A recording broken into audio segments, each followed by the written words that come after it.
If you guys want coins for FC24, make sure you check out MMOEXP.com. Their link is down in the description. They're very fast, they're very cheap, they're very reliable, and if you use my code Rema, you can get yourself a lovely 5% discount.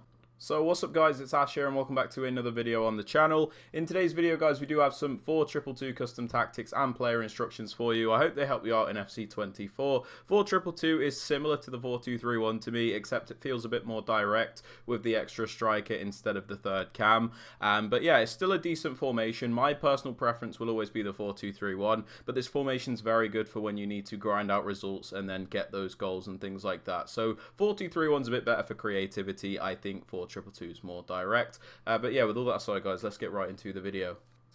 Alright guys, quickly going over the tactics today. For the defensive style, as always, I have it on balanced. It does give me the best control over my defenders, so when I want to press I can, and then when I want to drop off and maybe be a bit more passive, I can also do that. For the defensive width guys, we have it on 45. This is so we can primarily be narrow and compact in the defense, but we can also reach out to the wings to cover the wider areas when we need to do so as well. So it's really nice and balanced. For the depth guys, although I've advised against it recently, the gameplay's been that horrendous for me that 71 depth has been the only way I can consistently get the ball because of that really overpowered press. That being said, if you don't want to use it, which I wouldn't always suggest anyway, just pop it down to something like 60 and you will be fine. But yeah, 71 depth has been the only way I've been getting the ball back in these horrendous conditions, guys. For the build-up play, we have it on balance, the most consistent, the most varied way to build up in my opinion. When you want to play slow, you can, and then when you want to speed up and play a bit quicker, you can also do that. For the chance creation, guys, we pop that on direct passing. I like direct passing because I find it to be the only way that you can consistently score in this game.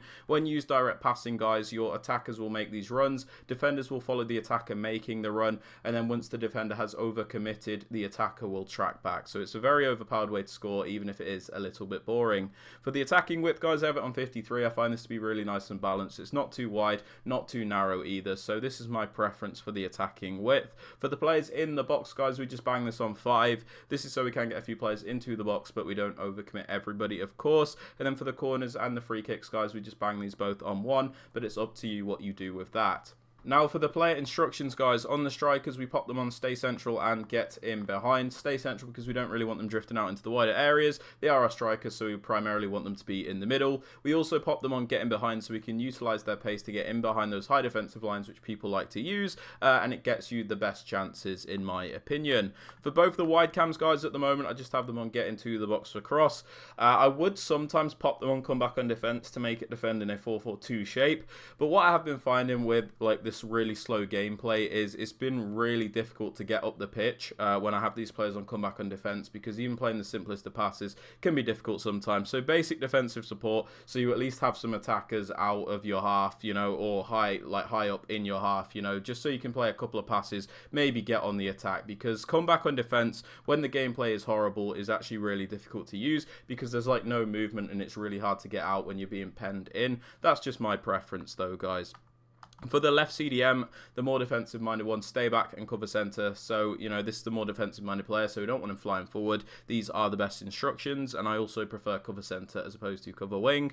For the other CDM guys, I use a more box-to-box style player, so somebody that will attack and defend. So on this player, we leave them on the default settings and then just pop them on cover centre so that they will primarily cover those central areas as opposed to the wings. For the fullbacks, guys, I do like to have one attacking fullback. So on my left back, my more attacking one, I pop them on balanced overlap to give us that extra width, to give us that wider option and to stretch out the opponent's defense. I find this to be really effective. You guys don't have to use this if you don't want to, but I do anyway. And then for the other fullback guys, we just pop them on stay back and overlap, so we always have at least 3 defenders back at a time, but when we send them on the run forward, they'll make the overlapping runs to add the extra width. For the 2 centre backs, I leave them alone, and then the keeper, I also leave them alone. But yeah guys, there are my tactics and instructions for the 4-2-2. If you guys have found this useful, please be sure to drop it a thumbs up, sub to the channel if you are new, and don't forget to turn on notifications. And with all that aside guys, hope you have a great rest of your day, and I'll catch you all in the next video. Peace.